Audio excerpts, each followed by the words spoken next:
And I told her I don't care if he is her husband. Right now, It's time to rise from the grave, pour yourself a cup, and enjoy the coffee crypt. good morning and welcome back to the Coffee Crypt. Hi, everyone. Hope you had a good week. Crazy week. Crazy week. There's a lot going on right now. Oh, man. A lot in the horror world. A lot in our lives, for sure, too. Oh my God. Yeah, But it's a lot to keep up with. it is. Yeah. Yeah. So, I feel like last time there was like a lot more. It was a little more overwhelming. I feel like this time it's a little more like not condensed. That's not the right word, but I think you know what I mean. Like I A little feel more like streamlined, and we were a little more, I think, we were a little more choosier, I think, on what we're including in the episode. There might have been others. I'm sure there's other stuff that's going on too, but like we tend to be like, oh, there's a video game thing happening here, and there's this thing happening and there's here. this and this and this and this, like this long list. Yeah. Plus, fair warning at the top of the show, we're going to be talking about Scream 6, non-spoiler, of course. We don't want to. I mean, there's spoiler reviews out there, but I think just for us, I think we want to make sure everyone feels, safe watching the whole show if you hadn't gotten to see it yet. No spoilers, just some thoughts. Mm-hmm. So that might take up some time. So I think we subconsciously planned for that. Maybe that you might be right. You might be right. Yeah. Oh man. Yeah. But we could start off with some trailers. Yeah, let's do it. So I mean the first one that we wanted to kind of cover was The Blackening, which looks so much fun. The synopsis for that is 7 black friends who go away for the weekend only to find themselves trapped in a cabin with a killer who has a vendetta. Will their street smarts and knowledge of horror movies help them stay alive? Probably not. That's the last line of the tag. That's the last line. That's the last line of the tag, which is very funny. What are your initial thoughts of this trailer? Well, I'm kind of weird about like horror comedies. But I rewatched the trailer today to kind of prepare for talking about this, and I think it's a great statement comedy horror. I think it's going to be really fun and different, and I'm looking forward to seeing it. Like it doesn't really give that much away rather. It just enough to pretty much what you read, and then enough funny clips to kind of give you an idea of how it's going to feel when you go see it. But I think it's going to be great. I think it's going to be fun. I like this kind of the setup too, right? Because you have these group of friends in the cabin, and then they're in the basement, and then they have that really messed up board game, which is like it has like this like caricature blackface kind of figure at the center of it. It's called The Blackening, the name of the game. The name of the game is The Blackening. And I mean, and then it's got like a little bit of like Saw to it with like... I know. Yeah. It's kind of like taking a lot of these classic horror film tropes and putting them together while making a comment on the Black experience in horror. Yeah. Which, I don't feel too equipped to comment on necessarily. Sure. Yeah. But I'm a sponge. I always consider myself a sponge. And like, if there's just anything out there that's going to, open my eyes, I'm all there for it. Yeah, for sure. I think this is going to be a good one. I think it's going to be good. Yeah. I mean, it's certainly like on the tails of like the Jordan Peele Renaissance, right? Kind of bringing culture into the forefront of horror as well. Yeah. I'm just very excited. I like my horror with a message. Me too. Yeah. Most of the time.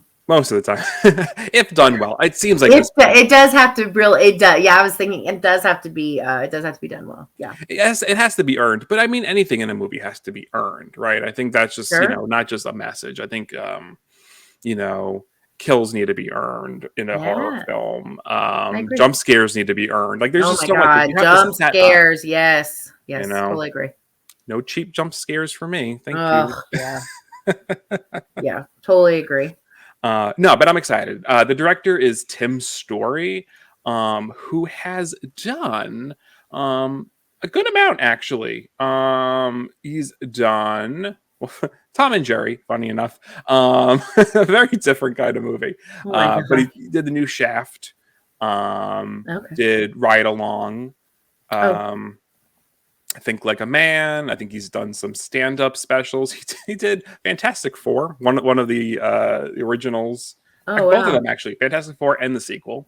Oh wow. Yeah, so I mean, he's got an interesting Repertoire. catalog of stuff. Yeah, yeah, yeah. Mhm. I don't see a lot Yeah. of horror or any horror, so this seems like his first That's foray right. into the genre. It seems a lot of music videos.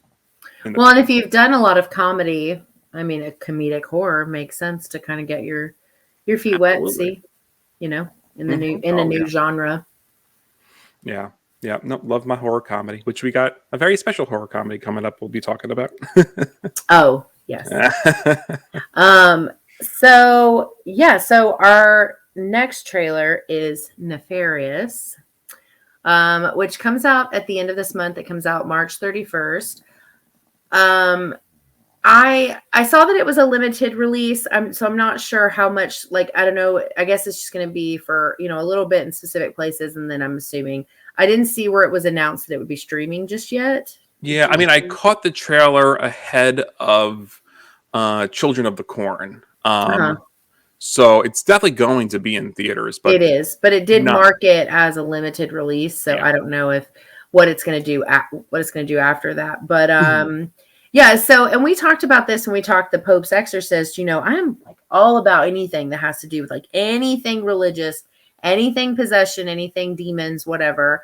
And the synopsis for this one is on the day of his scheduled execution, a convicted serial killer gets a psychiatric evaluation during which he claims he is a demon and further claims that before their time is over, the psychiatrist will commit 3 murders of his own.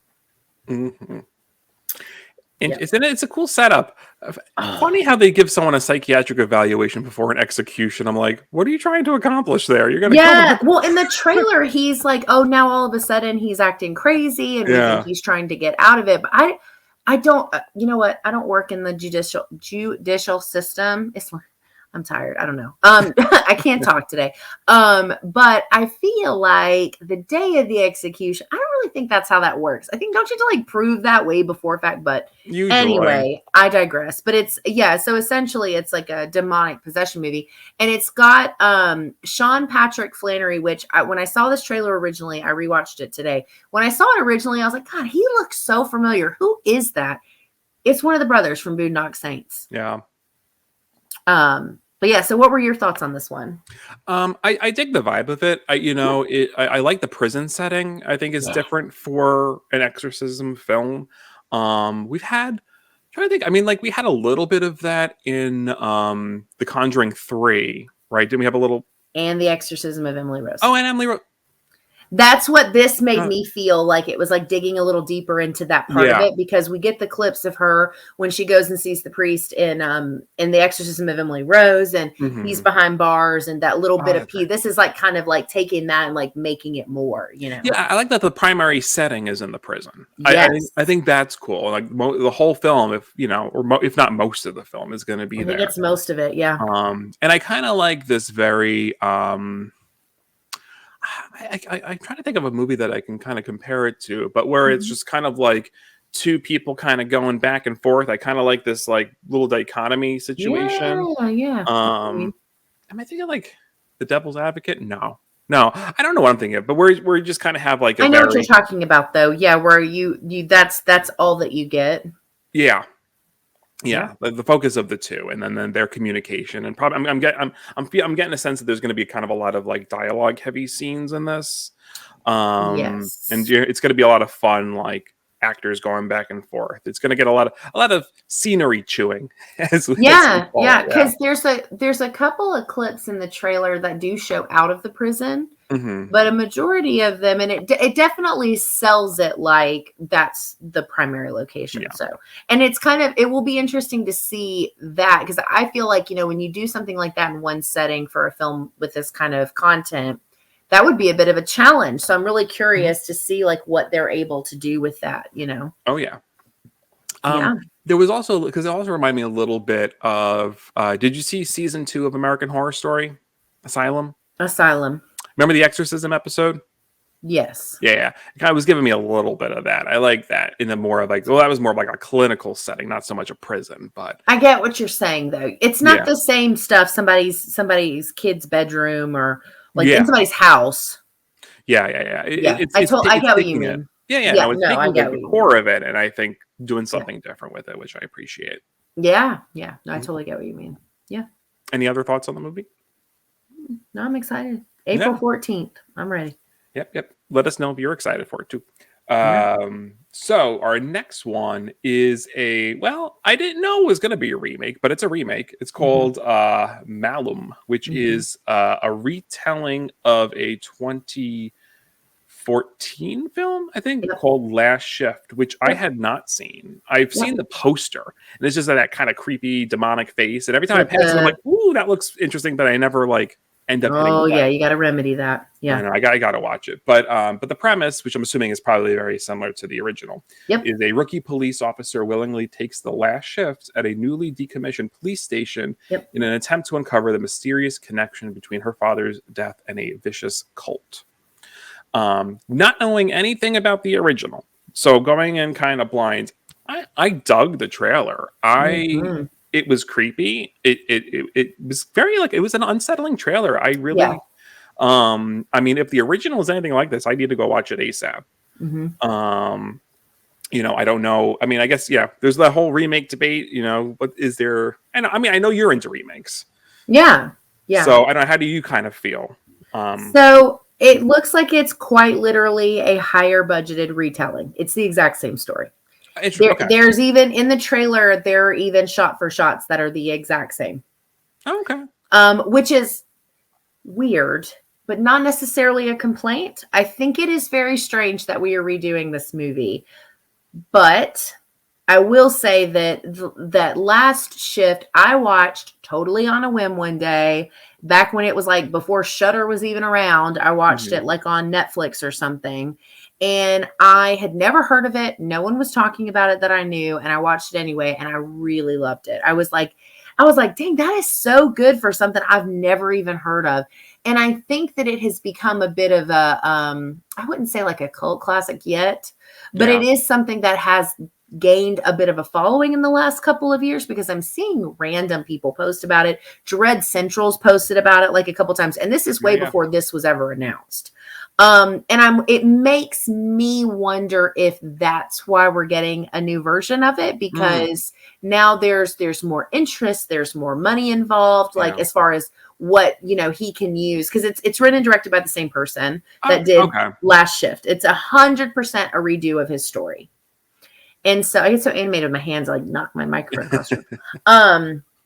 But another thing that I really love is cult stuff. Cults are scary. Like they're scary. And so I'm really anxious to see this. I think this is going to be really good. Is this a theater release? No. I think it is. I think it is. I think it might be because I also feel like I saw this trailer before Children of the Corn. So I think it is getting a theatrical release then. So I probably will not pay to go see it in theaters, mostly because I just pick those very carefully. But definitely going to watch it. I'm excited. The trailer was scary, and it really did it was a lot of step for step stuff like the original. So yeah, I mean, I like that it's the director doing it again, not somebody else. Yeah. Because I feel like a lot of directors often feel like just because they don't have the budget to do what they want, that it doesn't necessarily match the vision that they had. Yeah. So I 100% get that. I'm very curious. So that's March 31st. So soon, end of the month. End of the month. I might go. I need my mental health days at the movie theater. So, I might just, that might be one of my random Sunday morning kind of movies. Yeah, I'll be curious what you think of the other one, Last Shift. Oh yeah, no, I'm definitely going to try to watch it, especially before I see this one. Yeah, I'll do a rewatch as well, probably. Yeah. I mean, maybe by the time our next episode rolls around, I'll have seen it. That'd be good. Give an update.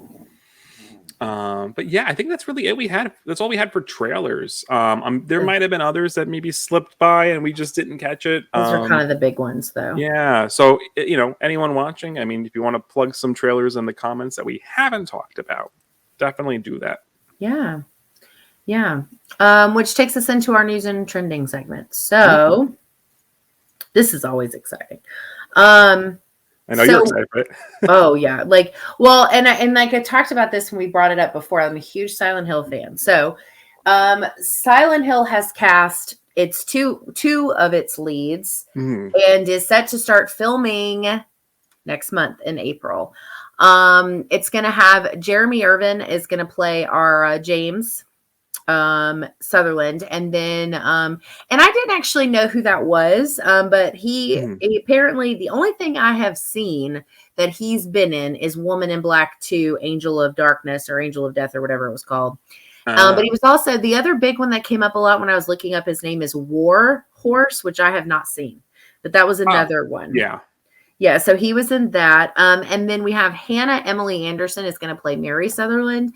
And her big horror tie-ins are she was a part of the Purge TV show, and she was also in Jigsaw. Oh, okay. Which is interesting, mostly because, I mean, I don't know how many people are going to be interested in this film that have actually played or know the storyline for 2. But Silent Hill, the new movie is going to be literally the second game.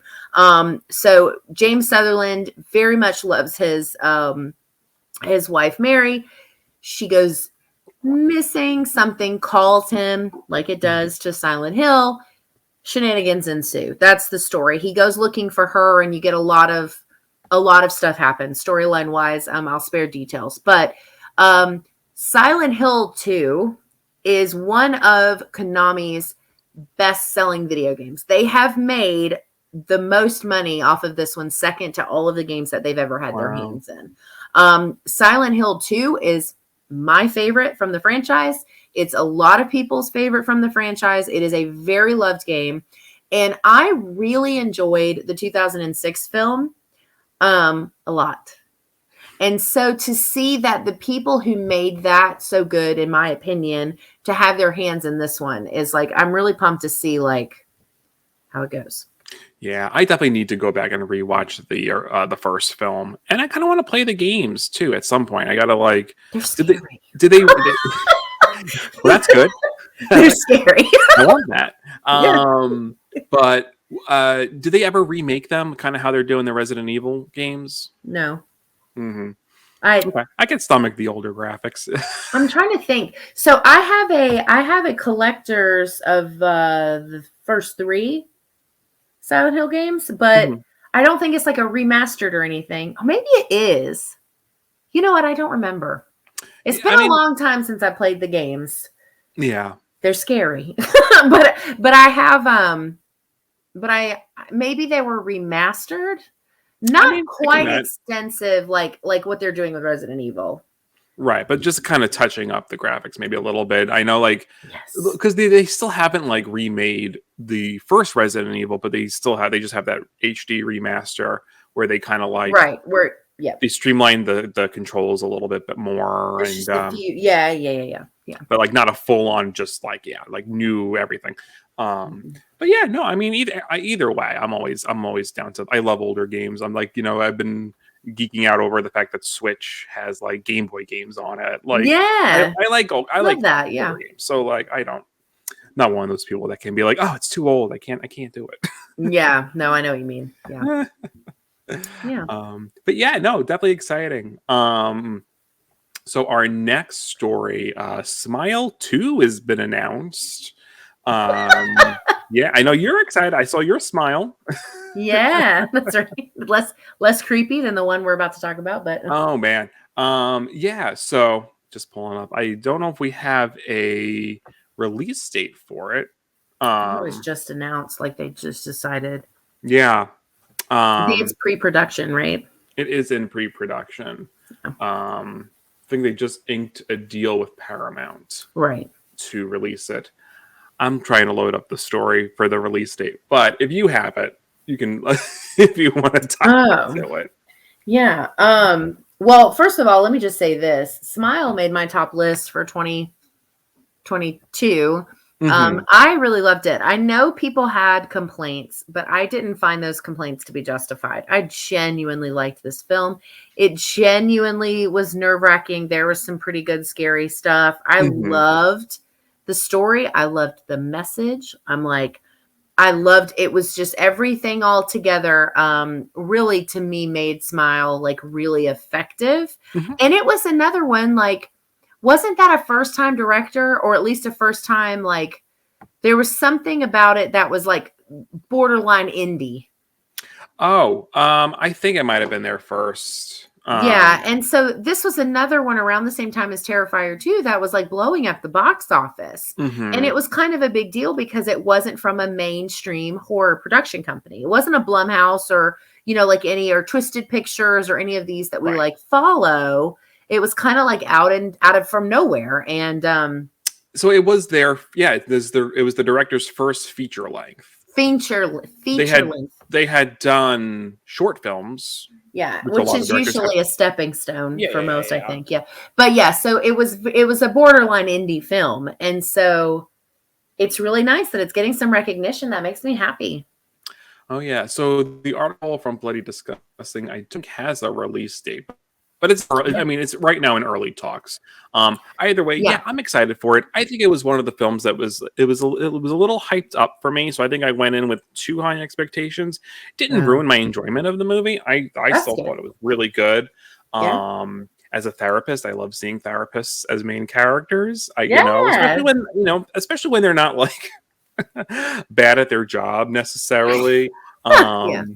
Which I will talk. Well, I'm going to say the therapist in Scream 6. I had some comments about him, but again, no spoilers. But but we all knew there was a therapist in that one. But it's in the trailer. I had some thoughts about him. But no, Sosha Bacon, right? Is that her name? So is it Sosha? Sosha, yeah. I thought she was great. And the creature design in that movie was so cool. Yeah, no, I mean that was pretty wild. So I'm excited to see what they do with the second one. Yeah, I'm pumped. I'm pumped at the idea of a second one. Yeah. Okay. What do we got next? Oh, the next one I know you're excited to talk about. Yeah, so when this showed up, I think I sent it to you the second I saw it. Like I texted it to you and I was like, "Oh my God."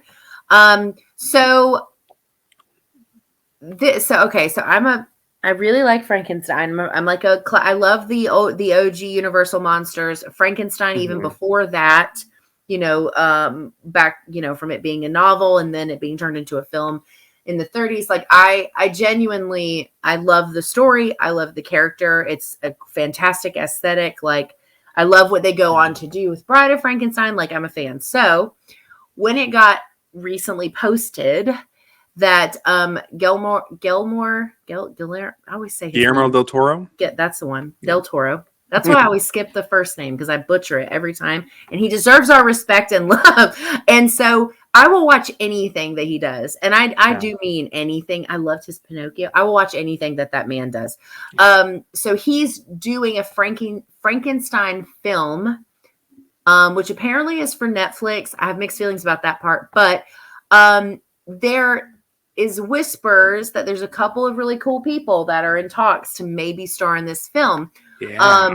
The everyone except Angel worships Mia Goth, Andrew Garfield, who I love, and Oscar Isaac. Yeah, that's cool. Yeah, so these are the people that are these, kind of rumors about potentially being involved in the film. So I mean, with him behind it and that casting, like, and the story, I'm like, I am so eager to see this. Like, did they say, or who do you think is playing the monster versus the doctor? My assumption would be, this is just my assumption, because the doctor in the original is like our age. He's not that old. Right. So it almost kind of makes me wonder if it's going to be Andrew Garfield, because Oscar Isaac is a wonderful man, but he's older. Yeah, and I could just see him playing a good monster, you know? Well, but he could also just be another character. I mean, it depends on how much of this he makes his True. own. It depends if one of them is going to be, the assistant versus like, there's a couple of ways they could go with it. Yeah. I am here for whatever they do with it. I mean, it's going to be a movie, not a series, right? So, because That's what I saw. Yeah, I think it's a I could movie. see Mia Goth kind of being Bride of Frankenstein, but I don't think they would mush her in so soon if they're going to just do the classic Frankenstein story first. Yeah, I mean, it really would just depend on what it turns into or what they want to do. Yeah. I mean, unless she's going to play someone who ends up being, dismembered and put back together later, if that's the path that it takes. The Bride of Frankenstein is a fantastic story, by the way, and it's got a lot to say for people who are not super familiar. It's a really great story about women being told exactly why they were here and what they were for. And there's a lot of these theories and papers and articles and stuff that I've read about this concept that she's actually a bisexual woman who is being told that she's only allowed to like men. And so anyway, so it'll be interesting to see what they do with this. I like that.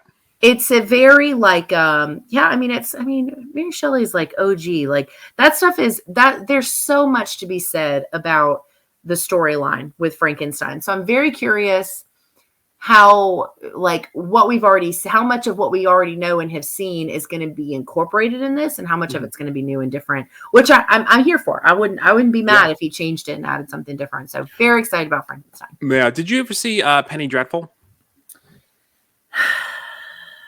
Do you not like Penny Dreadful? Here's the thing. I have very strict rules. I will not watch things if they have an overabundance of nudity. I just won't.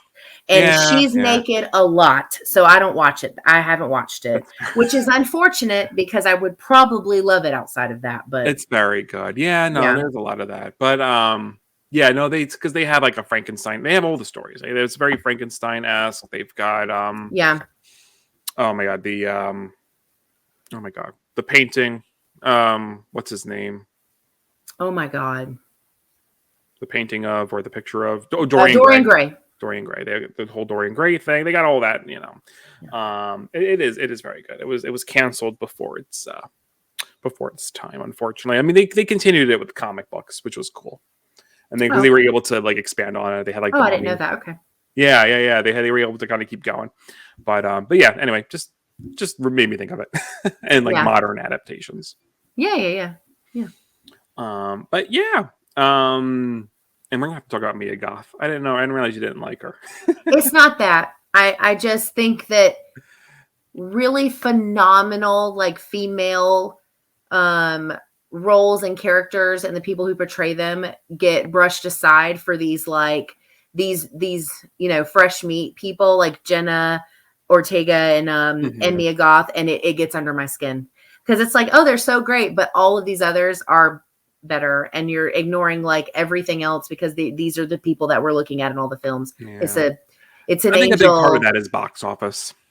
I think a big thing is like Jenna and Mia, they're being recognized by people outside of our horror circle. Well, and when I was recording something else before this, and one of the things that one of the guys brought up when talking about Scream 6 is that Jenna and Samara Weaving are both in oh my god, what is the show or the movie, the babysitter Killer Queen or whatever it is. So they're both in that. Well, when Jenna Ortega started getting popular, Netflix booted Samara Weaving off the cover of the show and put Jenna on the front of it. And that kind of stuff irritates me. It just irritates me. I mean, it's not to discredit what they do.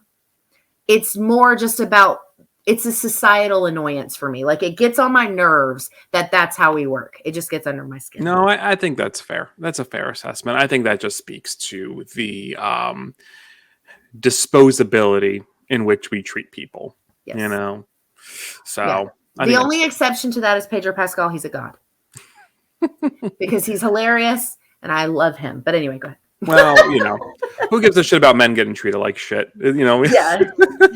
They don't seem to be as disposable though, which I feel like could be its own episode. But That's its anyway, own I'll thing. I digress think for now. the way we chew and spit out women is a whole other story, right? It really is. So, but we can get into that.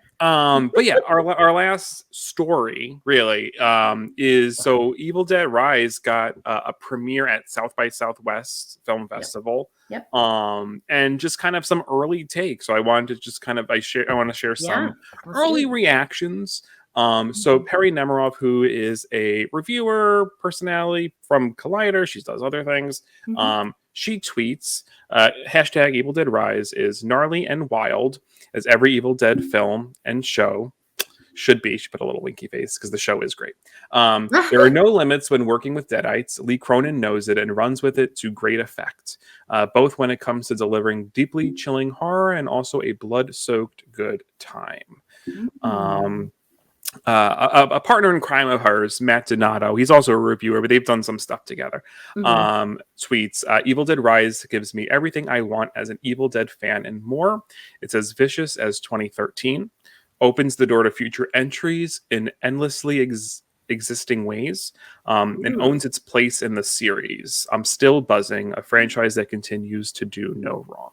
Wow. So just a couple of reactions from people that I trust. I really do like them. I don't think they just, they don't just say nice things to say nice things. I think they're genuinely like honest people. Yeah.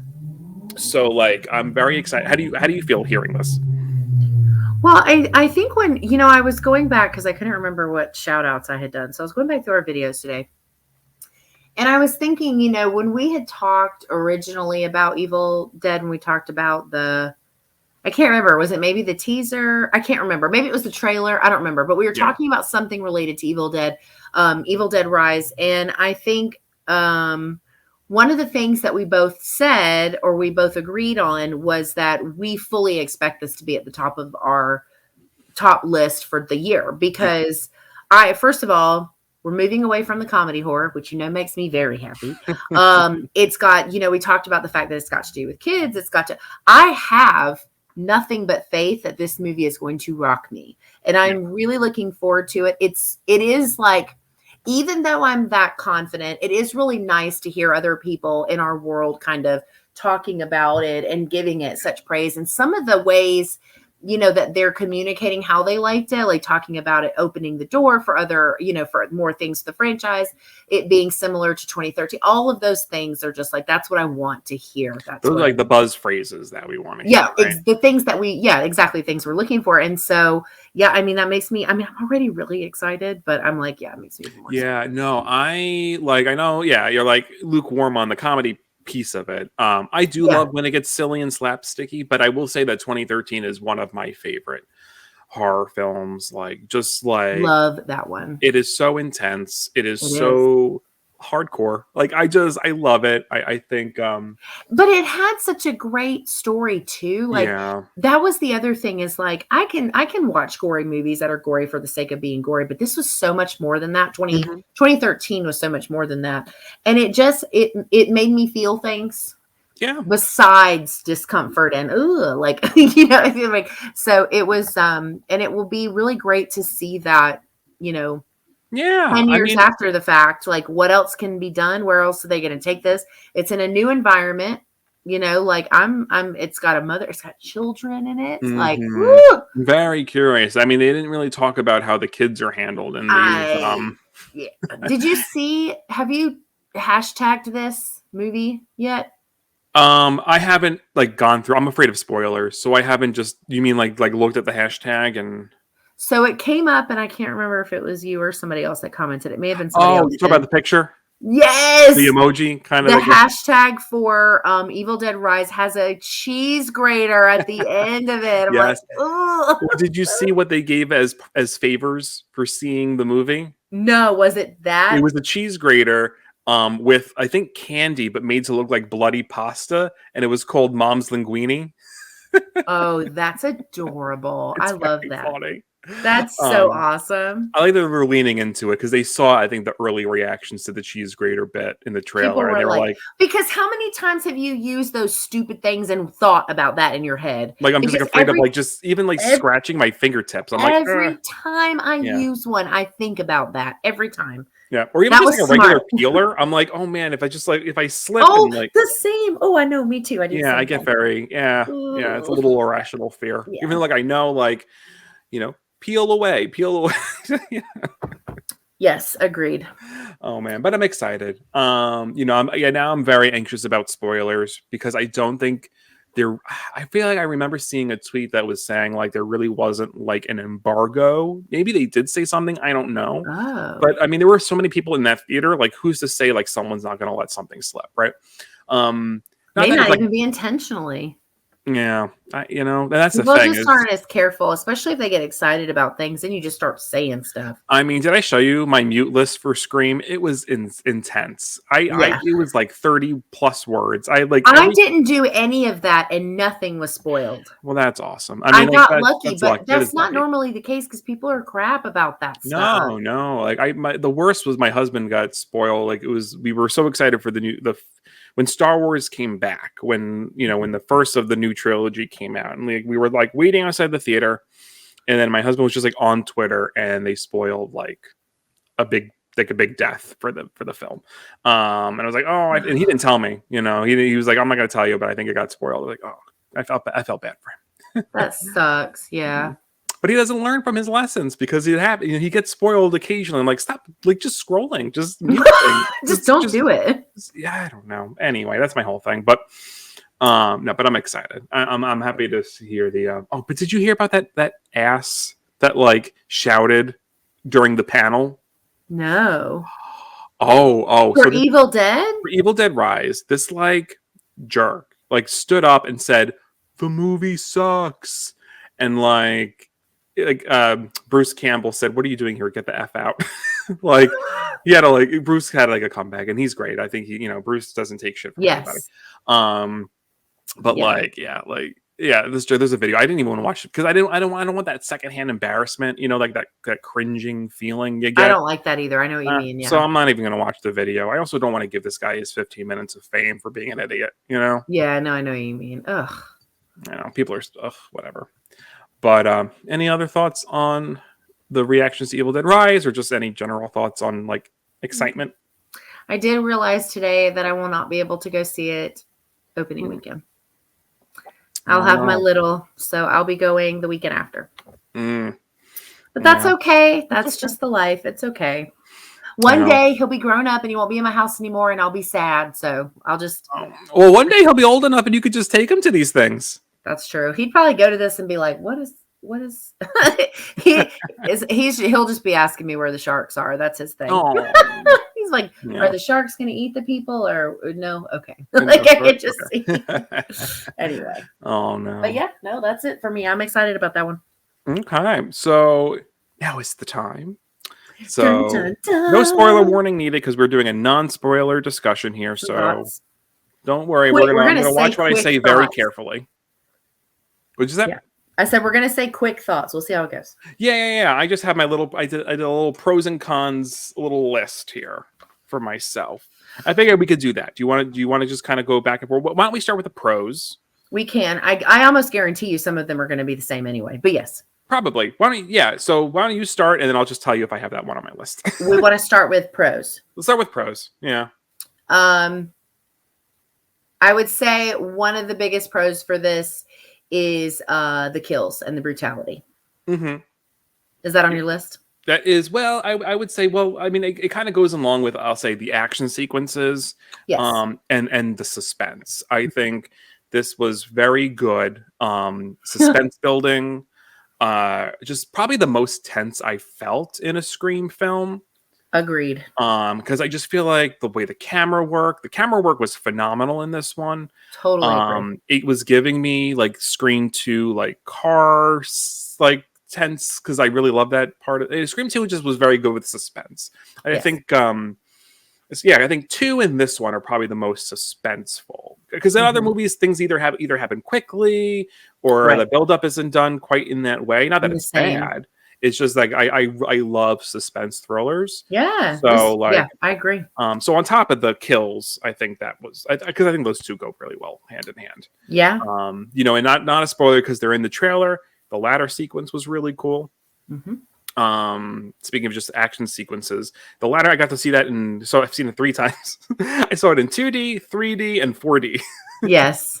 4DX. That's for everyone who doesn't know. That's the seats move. There's like water that sprays in your face. There's wind. There's all stuff. That was really just, it added a lot to it. The bodega scene, great. Yep. But yeah. So kills, which I didn't even put on there, but I just pair that with the tense action. Agreed. Okay. What's another pro? I would say another pro is the location.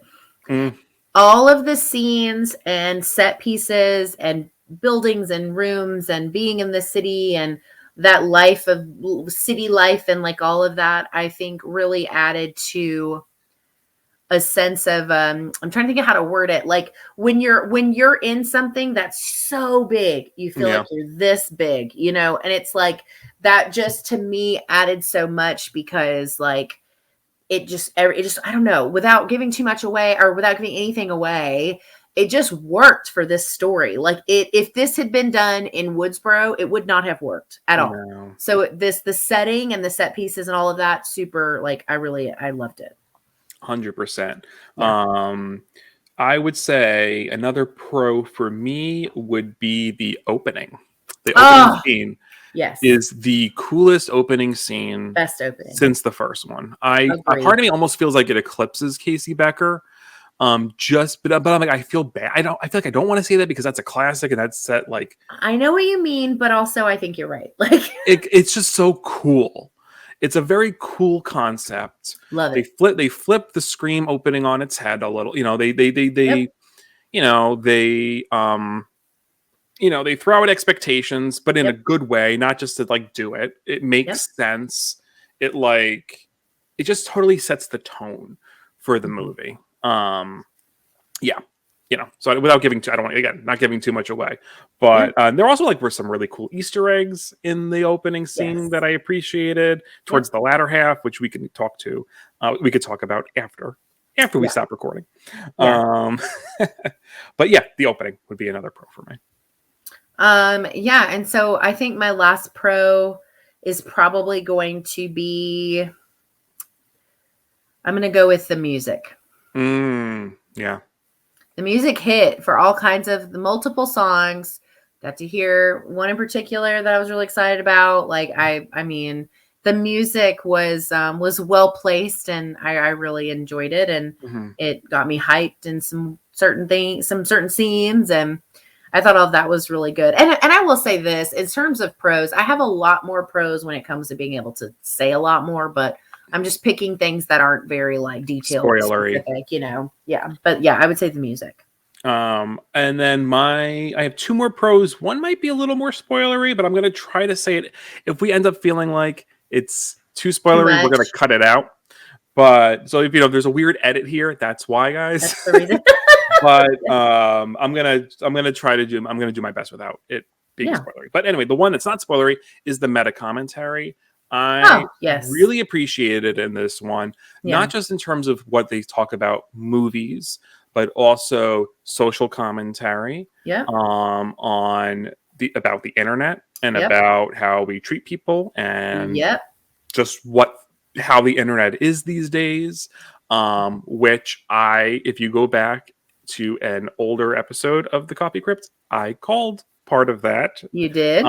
So it was less of me calling it. It was more of a wish list. So it wasn't. That was something you wanted to see. It was something I wanted, and I was very happy with. But either way, So I think the meta commentary was very on point. Sometimes a little ham-fisted, I think when you have too many Mindy monologues, because Randy really only had one monologue. Major, And then in Scream 2 was more of a conversation with Dewey. It was in between two people. And then Scream 3 was like a short little videotape monologue kind of thing. Yes. So because Mindy seems to be getting a monologue in a movie, and I'm like, yeah, she was kind of a favorite from 5, I think, and I feel like that was kind of part of the reason. Yeah, not that she did bad with it, you know. No, but I know what you're saying. It's a lot. It's a lot, and I appreciate the meta commentary when it's weaved in a little more organically. But I know part of Scream's DNA is the rules and the breaking down, so it gets a pass, you know. So it's a sure. So my last pro, which goes into a con, because I'm very conflicted on the who the killers are. Yep. So, non-spoiler, I will not be revealing who the killers are. I feel like part of what they did with this film because I've seen it 3 times. Part of what they did with this film felt like a retread that just kind of didn't sit well with me the first time I watched it. And I still kind of feel that way. Mm-hmm. But there was an element of the reveal that I appreciated, and I felt kind of fresh in how they did it. Also in how it mirrors a lot of what the other characters were going through. That's all I'm going to say without being spoilery, but I think there were some kind of dual processes going on with like main characters and the killers that I think thematically was cool. So it kind of forgives some of the retread for me. That's all I'm going to say. Yeah. So it's a half and a half. I think that's pretty much all I'll say. What's a con for you? The biggest con for me is the reveal. Okay. Yeah. I can almost guarantee you, no matter how many times I see this film, that's not going to change for reasons and explanations I won't go into. But that was a big one for me. The reveal, I was so into this film. And then I was messaging a friend of mine that finally got to go see it last night. And her like when she feels the same way. And she said it was kind of like a wah, wah, wah. And I started laughing because I was like, yeah, that's kind of how I felt. I was really into it, really excited. And then the reveal happened and I was like, really? I was really disappointed. So that is the biggest con in this film for me, is in Scream 6 is the reveal. No, I can't argue that. You know, I definitely see the cons there. And I don't know if part of me having it as a pro and a con is me trying to talk myself into liking it, but I don't think so. Because I think there's stuff in there that I genuinely do like. So it's also, I think, one of, like, for any Scream film, I think I also just I think I told you I'm a repeat viewer. So it's just kind of like I have to live in with the movie. Yeah. For a long time, right? Because it's like we've had 25 years of the original trilogy and then 10 years of 4 and only 1 year of 5. So I'm like, when these exist, okay. You know what I mean? I'm like, that's how I got to absorb it. But I'm not saying that's what's going to happen to you. I think that's fair. No, I know what you mean, though. Yeah. No, I totally understand. What was another con for you? So a con for me, so again, I don't think this is too much of a spoiler, but some of the things that people survive in these movies, it's kind of crazy. And that's one of mine too. Yeah. I man, like, okay, I get it. Like but you know what? The original trilogy is guilty of this too. You know what I mean? It's like they didn't want to get rid of the trio. I get that. The main, the main, you know, Sydney, Gale, and Dewey. I get that. But I think sometimes we forget it's a slasher. Like, you got to take risks. Kill these people off. Like that. People. I mean, and they do kill people. Well, but I know what you're saying, though. Right. Like, the survival rate is a little too high for our very ineffective ghost faces. Yeah. Ghost face eye, however many was. It's like, take risks. Like, I saw an interview with Radio Silence with Perry Nemiroff, who I quoted earlier for Evil Dead. And they said they were making a secret feel-good movie, which I think is sweet.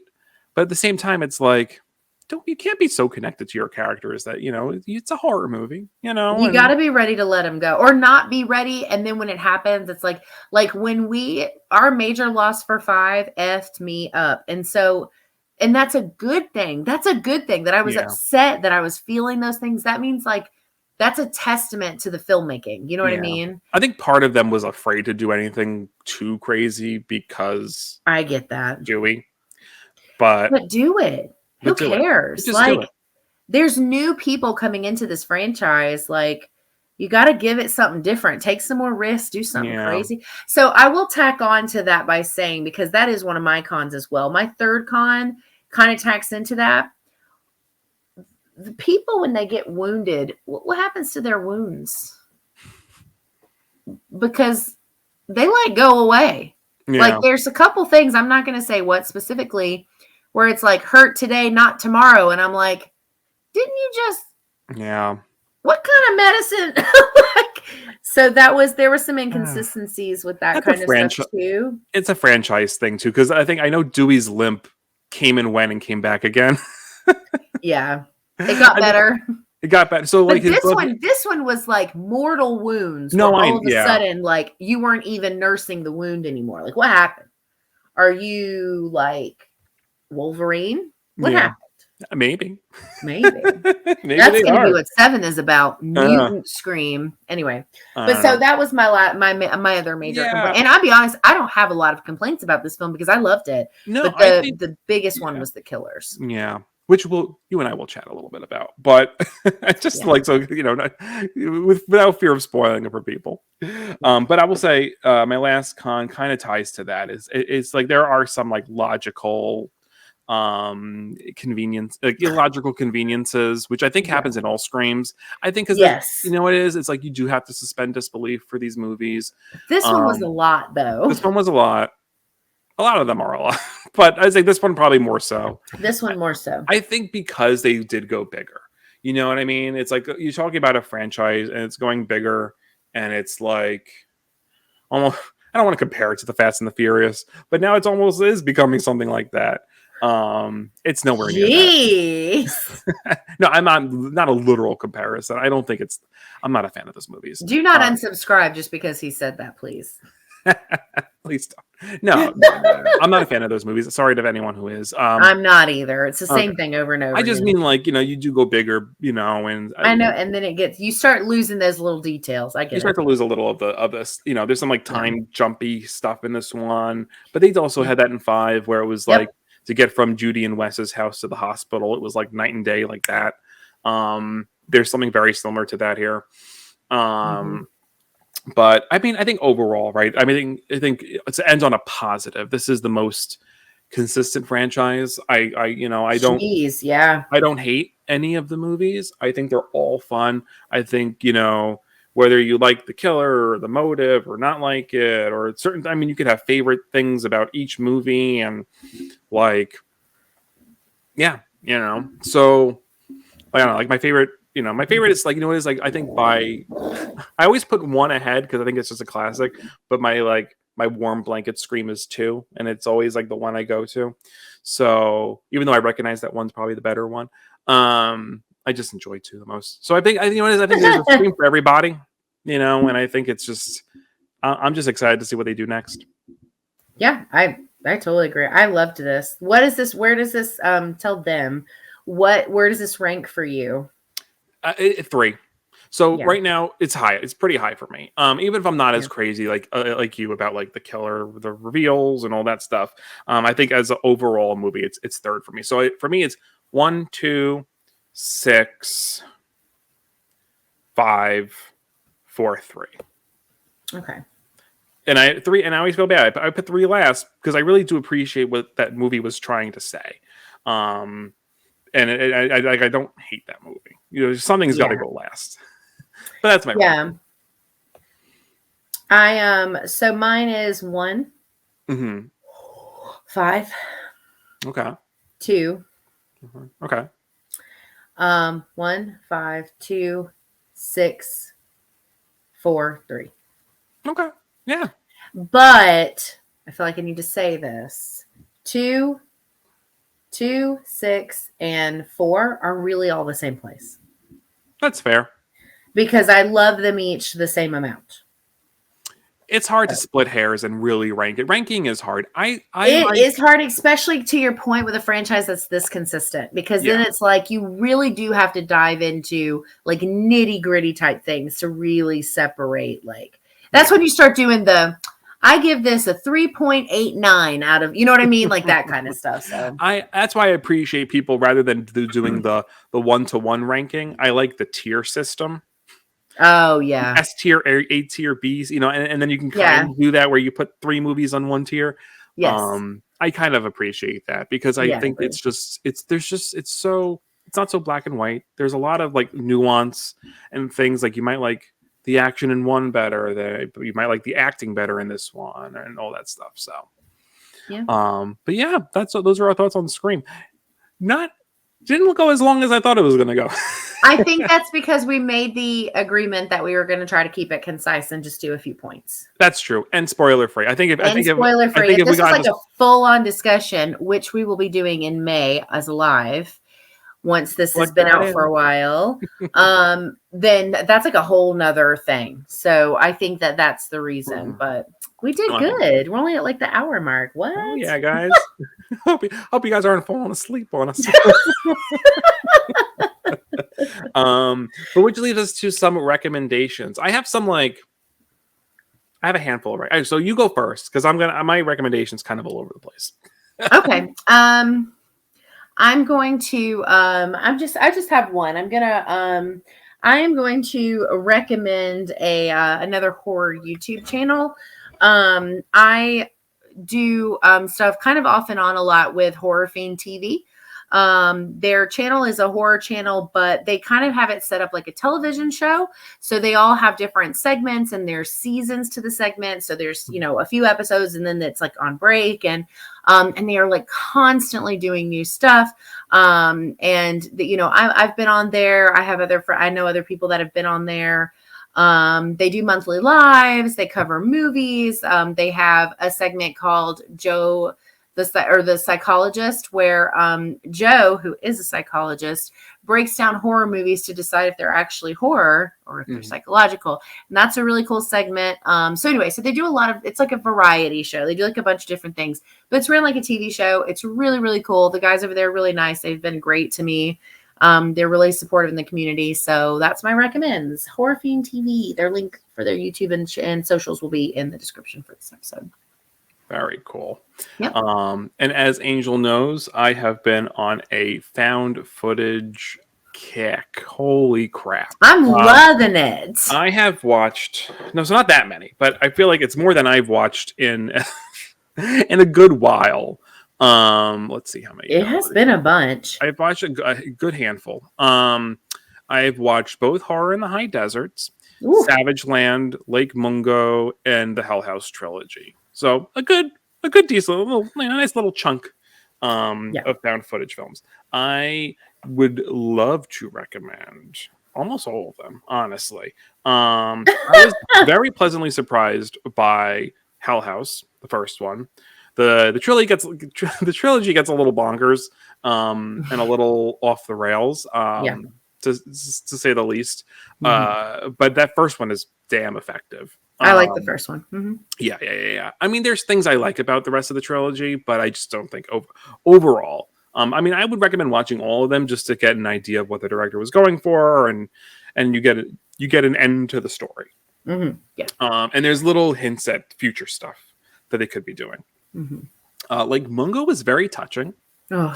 That was not as scary as I thought it was going to be because it ended up being more emotional. Mm-hmm. And I really appreciated that. You end up feeling for characters. Yeah. And I should say these are all like mockumentaries that I've been watching because that's just like that. Since I saw Horror in the High Desert, that's really what kicked it off. Yeah.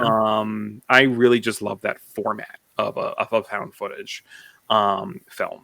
So, but Horror in the High Desert, those two, can't recommend them enough. And then Savage Land, surprisingly emotional, scary. Yes. I really, that movie was intense. Very intense. That film I think came out sometime after the 2016 election, so there are some undertones to that film. Because it was released in 2018, but it was filmed prior, yeah. So it really touches on some issues that are still going on anyway, that are still being discussed. Very relevant even now. Yes. But obviously with a horror backdrop, and Yes. just doing horror. What I love about horror is you take things like, like a real life issue, and then you're able to put a supernatural kind of spin on it, Yeah. or just a horror kind of spin on it, and just kind of explore that through a different lens. So so those movies, I would say definitely highlights being Hell House 1, Savage Land, and then Horror in the High Desert. I think those are definitely, but I don't mean to say like Mungo, you should see that too. So all those. But as far as and if you're interested, Tom and I did cover all of those, I think. On Found Footage Fridays. The first half of the episodes are spoiler free. So if you want some more information on those, you're interested, we do have those in the playlist. This past Friday, our review for Horror in the High Desert 2 just came out. So, if you've seen the first one, you're on the fence about Renton. The second one, my Southern came out. Did you hear that? Renton. I heard that. I heard that it's bedtime. Renting. Anyway, it's big fans of the Horror in the High Desert. So far, 2 of them, but it is going to be a trilogy. So, Savage Land, Lake. I love the mockumentary ones. I'm really pushing you guys to get Steve to watch The Monster Project. That's next. Oh, well, I told you I was going to watch it. And, I know, but you got to get it in. But Andy woke up, and my son woke up. I know. It was a journey to get him back down, but it's on. I really want you to watch that one. That's one of my favorites. Well, I told you I'm also extra motivated because I really like the actor in it. That's right. Yeah. So Evan is his character's name. Yes. And he's in All My Children, which is my family soap opera before that got canceled, back in whatever 2011 or whatever it was. So right. So that'll just seeing him on screen again will be kind of very like nostalgic for me. Yeah. So it's like a little extra motivation to see it. Yeah, I get that. But that's it for my recommendations. Cool. Well, that's our show. Another coffee crypt. Yeah. Always stuff to talk about. I know. Hope you guys have a good rest of your Sunday. Yeah, for sure. Enjoy your week coming up. Thanks for hanging out with us. And we'll be back with more horror chat in a couple weeks. Bye-bye.